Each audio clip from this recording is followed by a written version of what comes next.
I was 16 in my junior year of high school.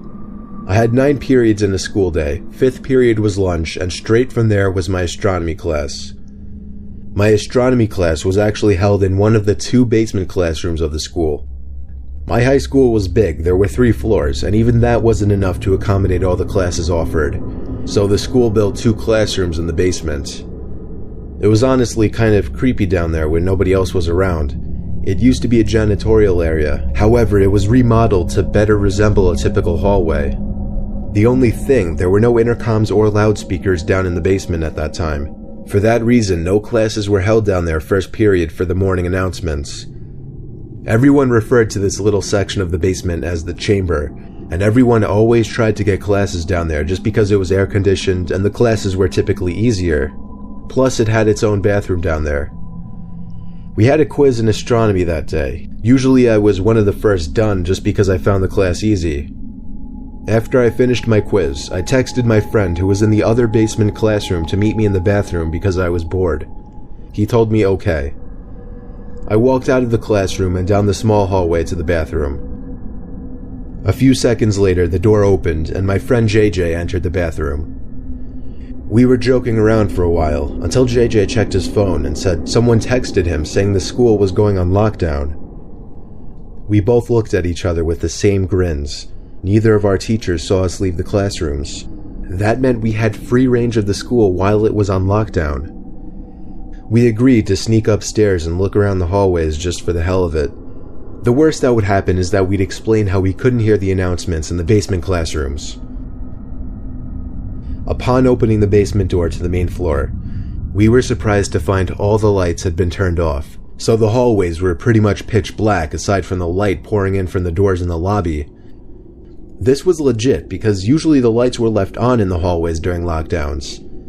Something was going down, and we didn't know if we were even comfortable walking around now. JJ stepped out a little further into the hallway, and I followed suit. JJ then looked down the hall and said, "Who's that?" I looked, and emerging from the darkness was a man. At first we couldn't tell if he was a teacher or not, but as he got closer we realized this guy wasn't dressed at all like any staff member. He was dressed like a bum. "Alright, let's go," I told JJ as we hurried back down to the basement. He surely saw us, whoever he was. We saw both classrooms had their doors shut and lights off, so to avoid making a scene, we decided to hide in the bathroom. I shut the light first thing and then we both went to hide in the corner stall. There was complete silence in the room, no ventilation, no heaters, nothing. Just the sound of me and JJ breathing, and an occasional drip from the sink. The door to the bathroom suddenly opened, and light from the hallway poured into the bathroom for a brief moment. The door shut and the bathroom was once again pitch black. Me and JJ tried our best to control our breathing. The room was so silent that we could hear somebody walking over to our side of the bathroom. The person stopped and started breathing really heavily, as if they were out of breath. Me and JJ were both scared to death. JJ did something very dumb. He whispered in my ear, "We have to crawl out through the other stalls." The room was so silent, however, that even JJ's whisper could be heard from across the room. The heavy breathing outside the stall stopped, and the person tried pressing the stall door in. That was when I whispered, "Go, go," to JJ. We both crawled under the side wall to the next stall over, and then the next stall, and then finally out to the other side of the bathroom. The person was now full on banging on the stall door. Me and JJ hopped up off the floor, opened the door, and as the light filled the room again, we saw the guy from upstairs in the corner. We pounded on the door to JJ's class. The teacher let us in within seconds. JJ explained everything as the teacher locked the door, mentioning a gun sticking out of the man's pocket. I was shocked to hear this because I didn't see a gun, but I went along with it anyway. Usually a bunch of high school students would be laughing their asses off at 2 students causing a scene like this, but I noticed all the kids sitting in the corner looked concerned. A sudden bang at the door made everyone jump, and a couple of girls squeal out of fear. JJ, the teacher, and I could see the man standing at the door, looking through the window while trying the doorknob. After a few bangs on the door out of what seemed to be anger, he turned and walked down the hallway back to the stairs. We don't know how much longer the lockdown went on for, but for over an hour we sat in silence in the room, other than the teacher occasionally asking me and JJ questions in a very concerned tone, shaking his head after everything we would tell him. Eventually, somebody from upstairs called the teacher and he instructed all of us to single file walk up the stairs and out of the building, where we would be greeted by cops. Me and JJ did the best we could at describing the man to the cops and to the dean. One of the cops patted me on the back and we were sent off to go home. After this incident, the school installed cameras everywhere and ramped up the security budget. This incident never got media attention, so honestly, we never found out if police caught the guy. I'm convinced that man had no other intentions but to kill us then and there in that bathroom stall.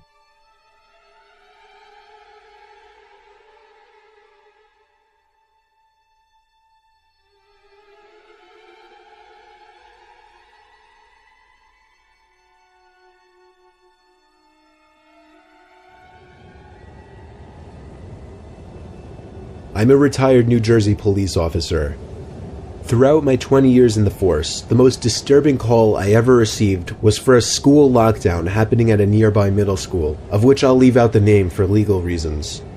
It happened on a stormy, dark day. My car number was called on the radio to respond to a lockdown, where a suspicious-looking man was seen stepping out from a white van parked behind a school and walking into the back door by the boys' locker room. I pulled up to the back parking lot of the school, right next to the white van. Nobody was inside and all the doors and trunk were locked. I opened the red back door that entered into the gym hallway, right by the locker rooms. The main lights had been turned off, so the whole inside of the school was dark. I unholstered the flashlight from my belt and used it to navigate the halls. I made it to the lobby of the school, where a woman emerged from the front office quietly, telling me to check the boys' locker room but to be careful because the person might be armed. I called for backup on my radio and was assured backup was already on the way. I made it back to the hallway I entered from, where I found the boys' locker room right next to the exit. I pushed it open very quietly. There were no windows in the rooms, therefore there was no light whatsoever in that locker room. Only the light provided by the flashlight. There was a white noise in the room, some kind of vent on the ceiling blowing air. But even over that, I was hearing faint scratching type noises, or little dings on the locker doors from the other side. I was supposed to make my presence as a police officer known, but honestly, I was just too scared. The tension in the room was insane. I held my flashlight in one hand and my gun in the other as I snuck to the other side of the locker room. It seemed like wherever I was in the room, the dings and thuds would be coming from the other side. I was standing in the corner of the locker room, right by the door to the bathroom, when the sound of someone slamming a locker door from another room made me jump out of my skin. I went in the direction where I heard the slam, to find out that it was from the boys' football team locker room. There was no door separating the main locker room from the football locker room. The lockers in here were also 3 times the size. I finally had the nerve to make my presence known by shouting police. After shouting, a kid started screaming help from somewhere in the room. It was very muffled though. The kid pounded on a locker door on the other side of the row I was in. When I found out that the boy was trapped inside of a locker, I felt sick in my stomach. I told him I'd be right back, once again calling for backup while running outside to where the white van was. It was gone. My biggest mistake was not getting the plate number first thing. I told dispatch to be on lookout for a suspicious white van. I ran back into the school and instructed the staff in the front office to end the school day and to send somebody with a key to the locker room to get the boy out of the locker.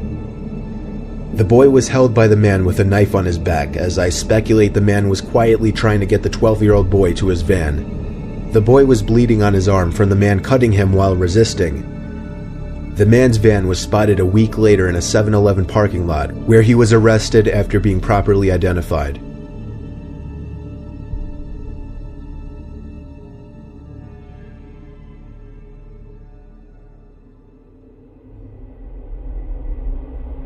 I was staying in a Hampton Inn in New Jersey when I was visiting Rowan University, a college I potentially wanted to attend.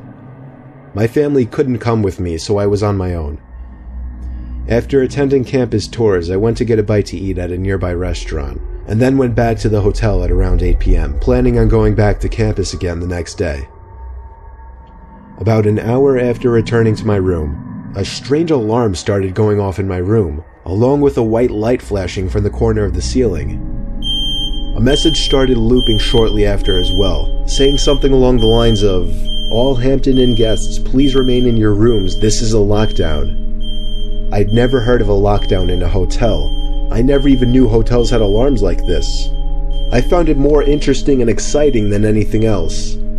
Eventually the sound of the alarm stopped, but the light kept flashing, and every 20 seconds or so the message would repeat.